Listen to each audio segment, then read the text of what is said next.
Question number 15, question number 15, 16 and 17, 15, 16 और 17 ये तीनों में है। हम लोगों को बताना है, सिर्फ ऑप्शन दिया हुआ है, मल्टीपल चॉइस क्वेश्चन है। इसमें जो करेक्ट आंसर है उसको टिक लगाना है या लिखना है इन तीनों क्वेश्चन में। तो 15 नंबर क्वेश्चन क्या है? 15 नंबर क्वेश्चन है हमारे पास, Rutherford's alpha particle scattering experiment was responsible for the discovery of. तो ये तो बिल्कुल याद ही होना चाहिए, इसमें तो ऑप्शन ना भी दे तो चलेगा कि रदरफोर्ड्स का अल्फा स्कैटरिंग पार्टिकल में क्या डिस्कवरी क्या हुआ था, उसमें क्या पता चला था। एटॉमिक न्यूक्लियस के बारे में, electron proton neutron atomic nucleus nucleus के बारे में पता चला था ना इसमें। तो इसका आंसर क्या होगा? Atomic nucleus. Question number 15। Question number 16 क्या है? क्वेश्चन नंबर 16 है, isotopes of an element have isotopes. Isotopes क्या होते हैं? तो isotopes of an element have, option A, the same physical properties. Physical properties same होगा तो आइसोटॉप्स में क्या क्या होता है कि आइसोटॉप में एटॉमिक नंबर सेम होता है बट मास डिफरेंट होता है। Number same but mass different, ये डिफरेंट होता है और ये सेम होता है। तो जब एटॉमिक मास डिफरेंस हुआ, मास दो चीज़ का डिफरेंट हुआ, एक चीज़ का दो अलग अलग मास अगर हुआ, इसका मतलब फिजिकल प्रॉपर्टी तो सेम नहीं हुए, फिजिकली वो डिस्टिंक्ट हो गया। तो इसीलिए पहला ऑप्शन तो गलत हो गया। सेकेंड ऑप्शन क्या है? Different chemical properties. अब केमिकल प्रॉपर्टीज़ किस पे डिपेंडेंट होता है? जैसे कि इलेक्ट्रॉन, प्रोटॉन्स, न्यूट्रॉन्स है, तो इन सब में तो केमिकल प्रॉपर्टीज़ जब है, जैसे कि हाइड्रोजन का आइसोटॉप होता है, हाइड्रोजन, ड्यूटेरियम, ट्रिटियम, इस तरह क्लोरीन का होता है, तो इसमें वो क्लोरीन फैमिली का ही होता है, हाइड्रोजन फैमिली का ही होगा। तो केमिकली जो है उसका केमिकल प्रॉपर्टी तो सेम होगा, जिसका जैसा हाइड्रोजन का है वही होगा, ड्यूटेरियम का वही होगा, ट्रिटियम का। केमिकल प्रॉपर्टीज़ में सेम नहीं आएंगे, लेकिन यहाँ लिखा हुआ है डिफरेंट केमिकल प्रॉपर्टीज़ का केमिकल प्रॉपर्टीज़ डिफरेंट होता है, तो नहीं, केमिकल प्रॉपर्टीज़ सेम होता है, तो ये भी ऑप्शन गलत है। उसके बाद है डिफरेंट नंबर ऑफ न्यूट्रॉन्स।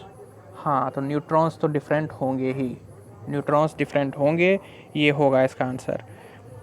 और चौथा नंबर पे देख लेते हैं, डिफरेंट एटॉमिक नंबर तो सेम ही होता है। आइसोटॉप्स में कौन सा डिफरेंट एटॉमिक नंबर हो गया? सिर्फ यहाँ पे है एक ऑप्शन करेक्ट है, सी, जिसमें लिखा हुआ है डिफरेंट नंबर ऑफ न्यूट्रॉन्स। तो हाँ, इसका आंसर यही होगा, isotopes of an element have different number of neutrons.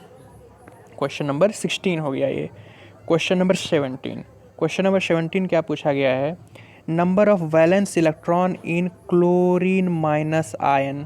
Chlorine minus ion, valence electron क्या होता है कि जो आउटर मोस्ट सेल में जितने भी नंबर ऑफ इलेक्ट्रॉन्स होते हैं, या तो इनर्ट गैस एटॉमिक कॉन्फ़िगरेशन को अचीव करने के लिए किसी भी एलिमेंट का जितना नंबर ऑफ एटम रिक्वायर्ड होता है, या उसको गेन करना पड़ता है या लूज़ करना पड़ता है, उसको बोलते हैं वैलेंसी। तो वैलेंस इलेक्ट्रॉन पूछा गया है क्लोरीन माइनस में। तो क्लोरीन को पहले देखते हैं, क्लोरीन का क्या होता है एटॉमिक नंबर 17। इसका क्या होगा एटॉमिक कॉन्फ़िगरेशन? KLM सेल में, पहले सेल में 2 आएगा, दूसरे सेल में 8 आएगा, 8 2 10 हो गया, और यहाँ 17 है, लास्ट वाले सेल में 7 चला जाएगा। तो ये तो हो गया क्लोरीन का हम लोग देख लिए। लेकिन यहाँ बोला गया है क्लोरीन माइनस, आयन है। माइनस का मतलब क्या होता है? जब भी किसी भी एलिमेंट में माइनस अगर लिखा होगा, इसका मतलब हुआ वो एक्सेस है, इलेक्ट्रॉन का एक्सेस। और अगर प्लस लिखा रहेगा मतलब इलेक्ट्रॉन की डिफिशियंसी। तो माइनस जितना भी लिखा रहेगा, -1, -2, -3 जो भी लिखा रहेगा, तो यहाँ माइनस, सिर्फ माइनस लिखा हुआ है, इसका मतलब -1, मतलब एक इलेक्ट्रॉन इसमें ज़्यादा है, एक इलेक्ट्रॉन इसमें ज़्यादा है। तो यहाँ क्लोरीन का 17 इलेक्ट्रॉन है, तो Cl माइनस में हो जाएगा 18 इलेक्ट्रॉन, +1 इलेक्ट्रॉन, एक 18 हो जाएगा। तो पूछा गया नंबर ऑफ वैलेंस इलेक्ट्रॉन, तो सिर्फ क्लोरीन रहता तो वैलेंस इलेक्ट्रॉन क्या हो जाता? 7। लेकिन यहाँ पे number of valence electron in chlorine minus में पूछा गया है, तो माइनस में एक इलेक्ट्रॉन और जोड़ दो, मतलब 7 + 1 = 8। तो इसका आंसर क्या हो जाएगा? 8 हो जाएगा।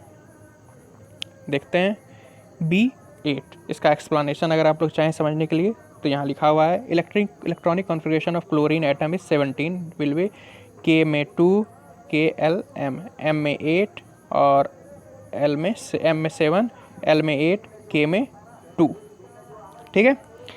Chlorine minus will gain 1 more electron, minus है मतलब एक और इलेक्ट्रॉन ऐड हुआ है, hence the number of valence electron will be 7। Valence electron मतलब आउटर मोस्ट सेल में जो इलेक्ट्रॉन है 7, पहले से 7 था, एक और एक्स्ट्रा हुआ ऐड, +1 = 8। तो आंसर हो गया 8। यहाँ पे 17 नंबर क्वेश्चन कंप्लीट हुआ।